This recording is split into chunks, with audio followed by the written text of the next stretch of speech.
North Korea increases. Foreign Minister Wang Yi said if war occurred there could be no winner.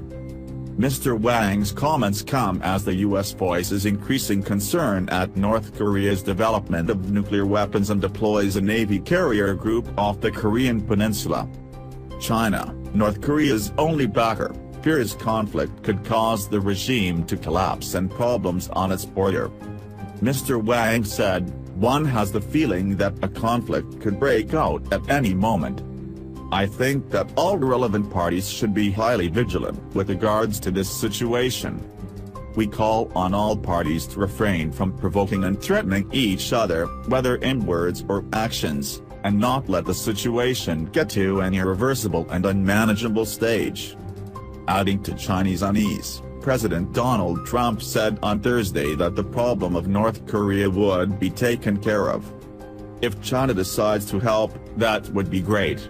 If not, we will solve the problem without them." USA. The North Korean military responded on Friday by saying it would mercilessly foil any U.S. provocation. "Our toughest counteraction against the U.S. and its vassal forces will be taken in such a merciless manner as not to allow the aggressors to survive," read a statement from the Army, reported in English by North Korea's official news agency, KCNA. The U.S. president has recently demonstrated his willingness to resort to military methods.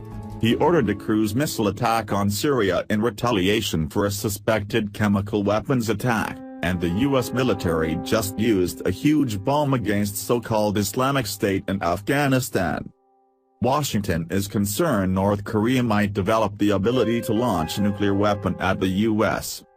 Mr. Trump and China's President Xi Jinping have been in contact by phone since their summit last week in Florida, and Reuters quotes U.S. officials as saying tougher economic sanctions against North Korea are also being considered. China is concerned any conflict could lead to a huge refugee problem on its border with North Korea. It also fears the collapse of the North Korean regime, which would remove a buffer between China and a country with U.S. military bases, and has thus long been wary of pushing Pyongyang too hard. But, in a sign of growing frustration with its neighbor, it recently blocked coal imports from the north. And Chinese state broadcaster CCTV reports that the government will suspend direct Air China flights between Beijing and Pyongyang from Monday, 17th of April. There is also intense speculation that North Korea could carry out a sixth nuclear bomb test or another missile launch, possibly a long-range missile, on Saturday. Saturday marks the 105th anniversary of the birth of its first leader, Kim Il-sung. In an interview with the Associated Press, North Korea's Deputy Foreign Minister Han Song-il accused the Trump administration of becoming more vicious and more aggressive in its policy towards the North. An institute linked to the North Korean Foreign Ministry also warned that thermonuclear war may break out any moment.